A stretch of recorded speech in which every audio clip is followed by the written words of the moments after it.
Your reward, brothers and sisters. The time of cleansing draws nigh. I go now to paradise.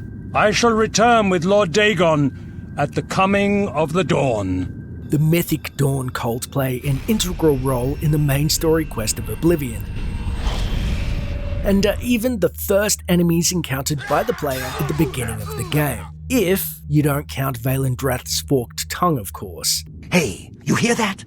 The guards are coming. For you. As the story progresses, you may in fact notice not all Mythic Dawn agents are dressed in the typical cultist garb. Greet the new day, brother. In fact, a large number walk among the general population and are indistinguishable from normal citizens. From there, they are able to keep tabs on ongoings in cities and help progress the opening of even more Oblivion gates outside major cities and settlements.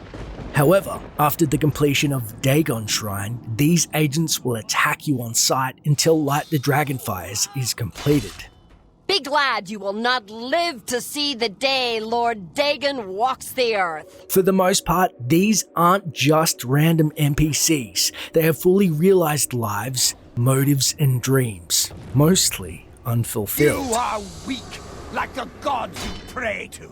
So here is an exciting look at every Mythic Dawn sleeper agent. Note, this video is not covering exclusively quest-generated NPCs, but only existing citizens found anytime in game. The weak shall be winnowed. The timid shall be cast down. The mighty shall tremble at my feet and pray for pardon.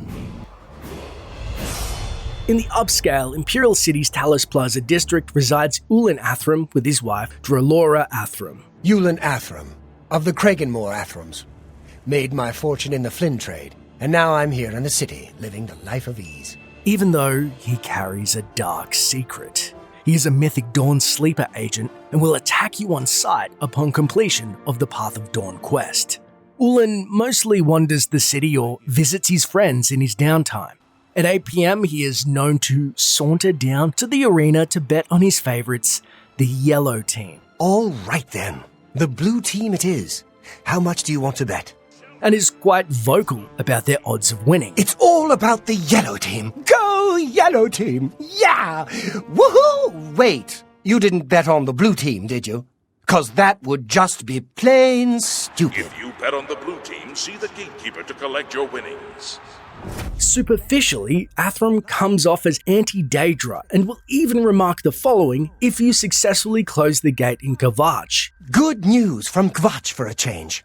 The last of the Daedra have been driven out. He even hides his affiliation from his wife, who seems sympathetic to the plights of others, even at the hands of her own kin in Morrowind. Drolora Athram, I came here with Ulan 15 years ago. Best thing we ever did. Morrowind is still living in the Second Era. I can't believe how they treat Khajiit and Argonians.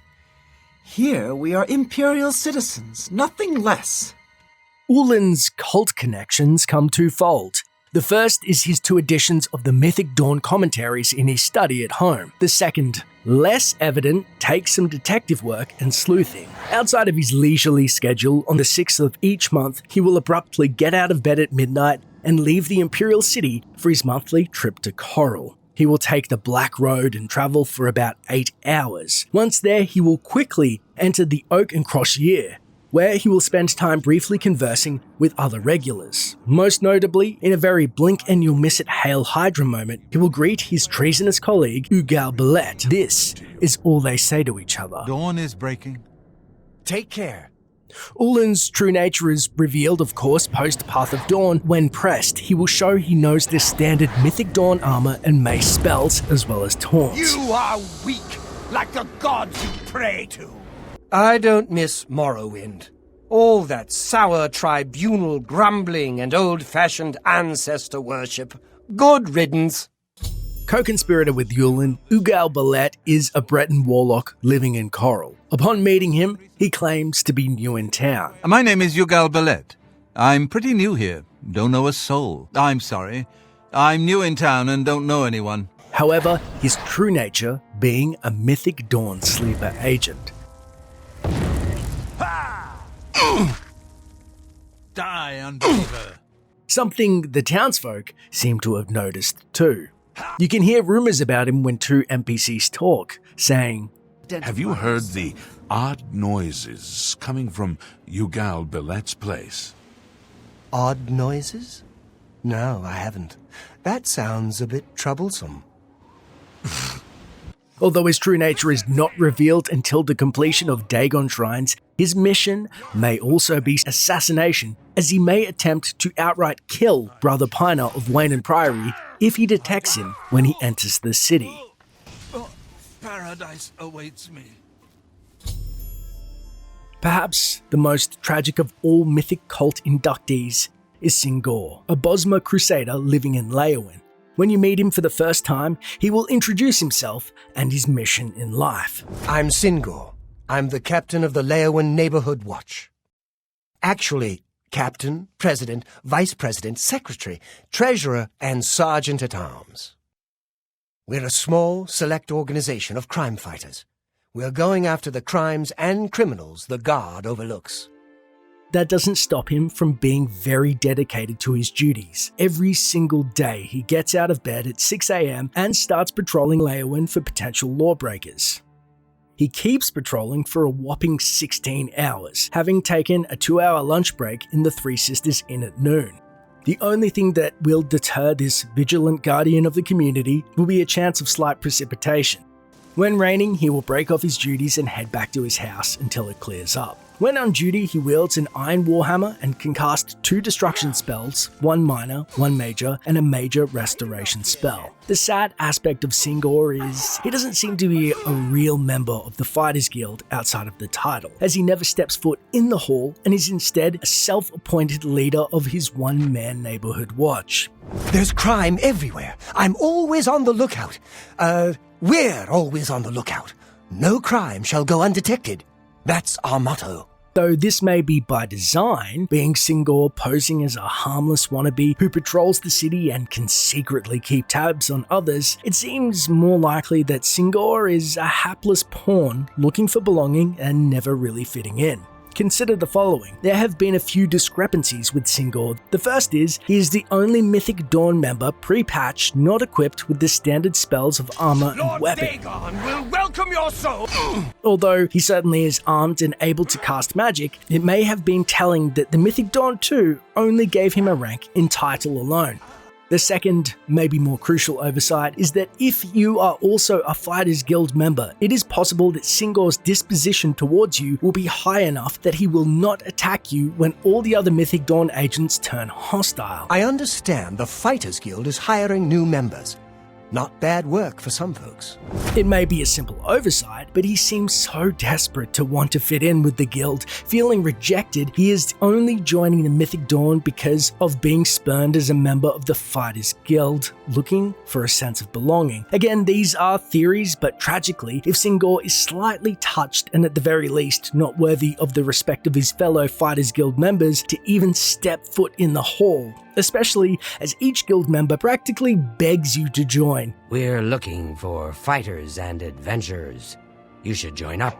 Don't be shy. Join us, and do well by doing good. Good work, good pay. Want to join the guild? Looking for adventure? The Fighters Guild is a good place to start. Good day. And to add insult to injury, he's not even gifted rudimentary protection spells the other Mythic Dawn agents possess. It's easy to paint a picture of a cult such as Mythic Dawn preying on overlooked outcasts and the disenfranchised as throwaway pawns in their quest for domination. Paradise awaits me. Plus, what do you think a Dremora churl would do to a tiny simpleton like Cingor when he finally reaches Mankar Cameron's quote-unquote paradise, other than make him his new favourite chew toy? I'm Elsie Godhater. Yes, I hate the gods, all gods. They can all bite my garters. And if you don't like it, you can bite my garters too. Elsie Godhater is a Nord spellsword and a resident at the Westweald Inn in Skingrad. She is strongly antipathetic towards worship of the Nine Divines, so much so, in fact, that she serves as a sleeper agent for the Mythic Dawn. If you ask her about Skingrad, she says, Ask me what I think about chapels, praying, the Nine Divines. Go ahead. Ask me. You can choose to ignore her request, but she responds. Well, good. I really don't care either. I just get sick of all the god talk. Might as well pray to rocks and lampposts. If you probe deeper, she will reveal. The gods don't do a damn thing. Do they even exist? How could anyone tell? Daedra lords, sure. They exist. They do things. Bad things mostly, but things you can see. The gods? They don't do a damn thing. So why do we build big chapels and sit around and mumble and ask them to save us from this and that? It's stupid. And chapels and priests and folks groveling on their knees? They're stupid too. She seems to be quite a renowned swordsman too, as the townsfolk will often talk of her skills with a blade with comments such as, "That Elsie God-hater sure has a chip on her shoulder. Great with a blade, but she really holds a grudge against the church." Religion is definitely not a topic to bring up around Elsie. Swords, on the other hand, she'll talk about. Is that so? Good day. Elsie doesn't do much in life, as she never leaves the inn and spends the entire day strolling around on both the ground floor and the second floor, sometimes chatting with other residents. At 10 p.m, she sits down for a late dinner before going to bed at 1 a.m. for 6 hours of sleep. The wiki states, for some reason, Elsie can be found sharing a room such as Gragluk Grow Buglump, which they later patch out. But being a god-hating, inbound, disgruntled old curmudgeon, I can see it as a perfectly reasonable and calculated matchup. I mean, she's got to get lonely too. The Nords have always been protective of their territory. It's no wonder they get involved in these disputes. Stop talking! Fittingly, Elsie, a renowned swordsman, is one of the few Mythic Dawn agents in the game, specifically being able to use the Mythic Dawn bound armor and sword in tandem, the only other being Raven Cameron. All other agents are relegated to using the Mythic Dawn bound armor and mace spell instead, which is actually a nice touch, don't you think? Be glad you will not live to see the day Lord Dagon walks the earth. There is grave news from Skyrim. From Falkriath to Windhelm, the foul Daedra attack the land. This is unbelievable. How can the gods let this happen? So long. Be seeing you. Riverview is a large, attractive house in Cheydinhal. It is owned by Voronil and is the venue for some of the most exclusive parties in Cyrodiil every Loridas from 6 p.m. to midnight. How are you? Unfortunately, you will never be invited. Voronil, I'm guessing you're angling for an invitation to one of my super parties. Well, forget about it. Invitation only, and no invitation for you, stranger. Voronil is reputed to mistreat his staff, and he himself seems to be a skooma addict, since you may find some on the top floor of his house. You're not on my list, and that's all I have to say. If you were somebody, I'd know. But I don't, so you aren't. Parties, however, do not run themselves. Helping to run the house is a staff consisting of Magnok, the groundskeeper. I'm Magnok Grokoblug, the riverside groundskeeper. Rogmesh, my wife, is the cook at the big house. Oh, it's a grand house, Riverside, and they have grand parties there. All the rich swongs and swells of the town come in. Leave a right mess, they do. Rogmesh, the cook. I'm the cook of Riverside, Rogmesh Grokoblug. I don't get paid to chat, if you don't mind. And 2 Dunmer under his employ, the first being... I'm the charwoman at Riverside, Tanasa Arano. I clean up after Voronil and his parties. And the second is... I am Talisi Girith. I'm a maid at Riverview, and it's no picnic, I'll tell you. Embittered, Tanasa explains why they chose to work under the employ of Voronil, leaving their native Morrowind, saying... Lots of us Dark Elves came to Cyrodiil to get away from the temple. We're sick of living under the thumb of the priests and scraping by on the dole. Both work a whopping 18 hours per day, 6 days per week. He pays peanuts and thinks it entitles him to chew us out 18 hours a day. Sometimes I wonder if I made a mistake coming here.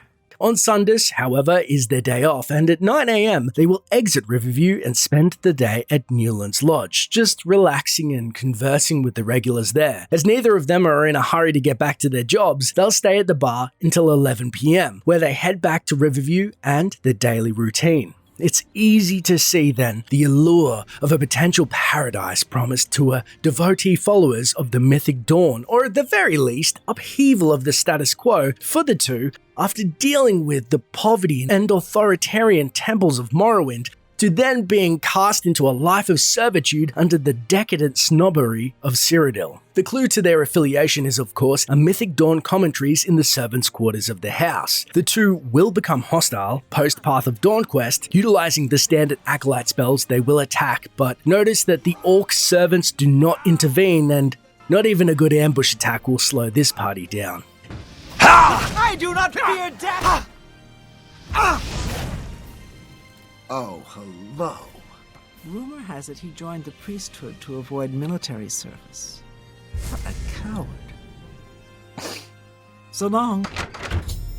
There is grave news from Skyrim.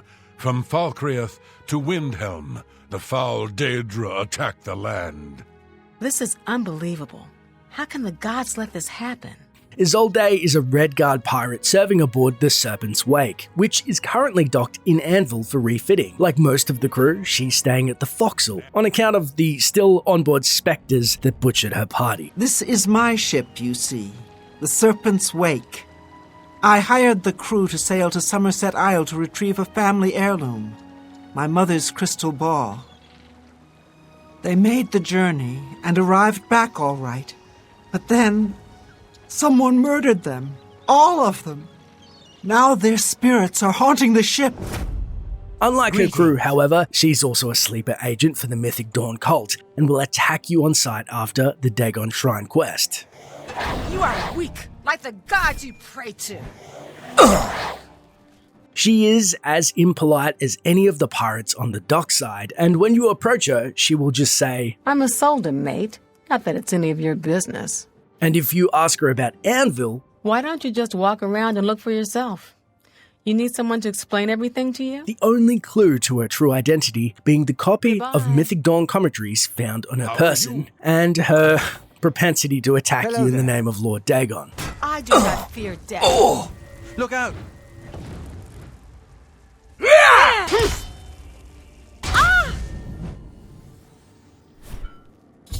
Ranelin is an old commoner who cooks at the Lonely Suitor Lodge. She seems to suffer from crippling loneliness and avoids talking to anyone, so it's not surprising she reveals herself as a Mythic Dawn sleeper agent. When you approach her for the first time, she will introduce herself briefly. Ranelin. I cook at the Lonely Suitor. When you question her about Bravil, she will reveal herself as a loner. Excuse me. I stay to myself. I've always found the wrong sort of friends. Now I do without. You too.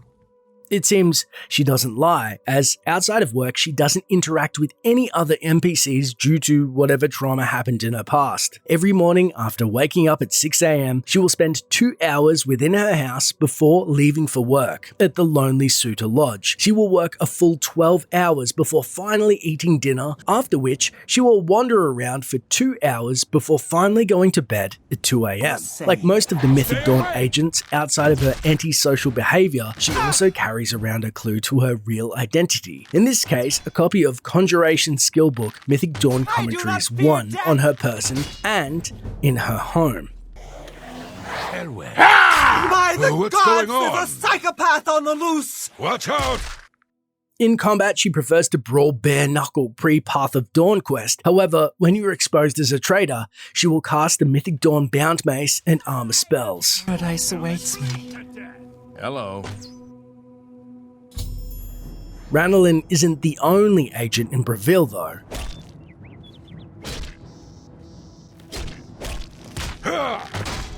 Hans Blacknail is a Nord warrior employed as a smith in Castle Bravil. Hans Blacknail, Castle Smith. It's a comfortable post. Gives me plenty of time to offer services to the public.